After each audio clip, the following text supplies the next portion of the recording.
Hi, everybody. Welcome to Wednesday's Wisdom. Well, today I want to talk about this whole phenomenon, if you will, we have going on with virtual working. I was listening to the TV as I was curling my hair this morning, and they talked about how 50% of the workers want to remain working virtual or they will quit their jobs and look for a different job. Obviously, being in the business that I'm in, it was a little concerning to hear that 50% of the employees are going to dig their heels in and say, if you don't do what I want, I'm going to go out and find a new job. So I sort of step back and I think I want to share a little bit about why I maybe feel that way. So when I was 17, I worked at a manufacturing facility between my high school senior year and my first year of college. And I hated that job so bad. It was definitely when I learned that I could not work in a plant, that I needed to work to my strengths. But my job was literally to put screws into alarm clocks all day long. That's all I did all day long.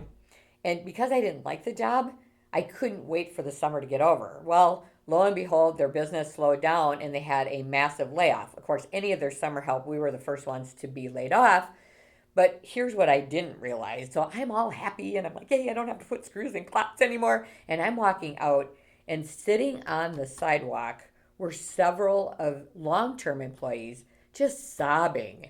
You know, they couldn't believe they had lost their jobs. They didn't know where they were going to get their next meal from or where they were going to get another job or replace their income. And they were devastated by the fact that they had lost their jobs.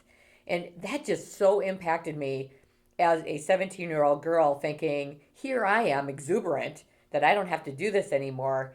And it never dawned on me that there were people whose livelihoods absolutely depended on that job and how embarrassed I was that I felt the way I did. So when I heard the story this morning about employees saying, well, I'm going to kind of dig my heels in, it took me back to that story of realizing that being able to work and having employment is not, a rite of passage. It actually is something that we should be proud of and be thankful for, quite frankly. So, but I get some of the pros and cons. I mean, when I think about what's the pros of being able to work at home, I mean, there's the obvious stuff, right? You can help with your children's education. If you have small children, you're able to watch the kids and not have the expense of daycare, which I think is fabulous. Um, when you're quiet, it can be more productive. There are times when I take a day and I'll work from home on a Friday just so I can do all my writing because I don't have people stopping in my office all day and it's quiet.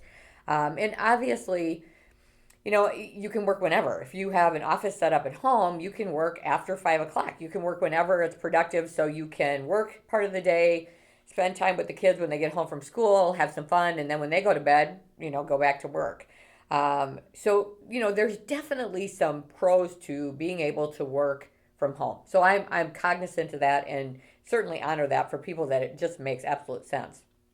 But there's a piece of me that's concerned about the sociability piece. So it's not only not having that engagement with other professionals on a daily basis, and it is different over Zoom. You'll never sell me on the fact that it's the same engaging over Zoom because I'm on Zoom all day long and it's just different than being face to face.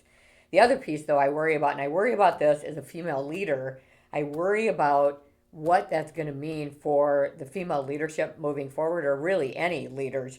When you're absent and they don't see you on a daily basis and they don't see your work, they know you do good work, but they're not engaging with you and talking to you about that work.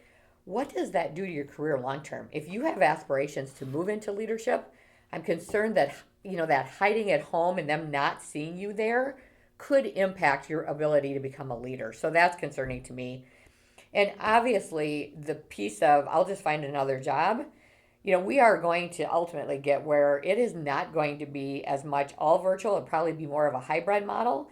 So I worry a little bit about this sort of mindset that if they won't honor my wishes, I'll just find another job, and getting to the point where finding another job might not be as easy as we anticipate. There's pros and cons to both of them, obviously, to both sides of this equation. I think what I'm saying here is really think about all sides before you make that decision and before you dig your heels in. because there are people standing behind you who would die to be able to do what you do and would be happy to go back in the office. So just give some thought to what works best for your life. And obviously, it's all about happy, right? It's getting to happy. So be thoughtful in your career. If you ever need any advice, certainly reach out to one of us. We're happy to help, and go out and make it a great day.